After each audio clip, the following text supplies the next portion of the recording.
ایک شخص جو کل تک قوم کا रहनुमा था आज सलाखों के पीछे है। इमरान खान अब एक मुजरिम। सिर्फ अदालत का नहीं बल्कि सियासत, ताकत और बयानिए के इस वसी थिएटर का कैदी।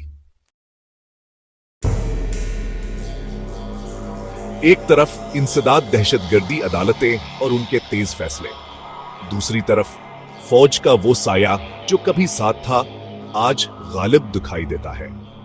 जनरल आसिम मनीर, खामोश मगर ताकतूर, असूली मगर फैसलाकुन, उनका नाम आज हर सियासी तज्जिए में गूंजता है जैसे वो मंजर के पीछे असल हिदायतकार हों।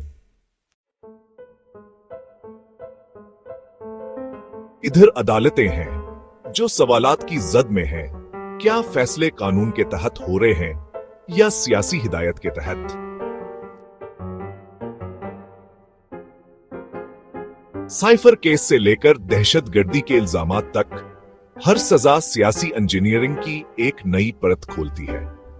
पाकिस्तान की सियासत अब खालिस नहीं रही, ये हाइब्रिड हो चुकी है। जब फौज, अदालत और इक्तिदार की होश मिल जाएं, तो जमहूरियत महज एक नाम रह जाती है। इमरान खान का मुस्तकबल अब सिर्फ कैद नहीं, खामोशी की जंजीर भी है। सवाल सिर्फ ये है, जब खेल खत्म होगा तो मेहरा बचेगा या बादशाह।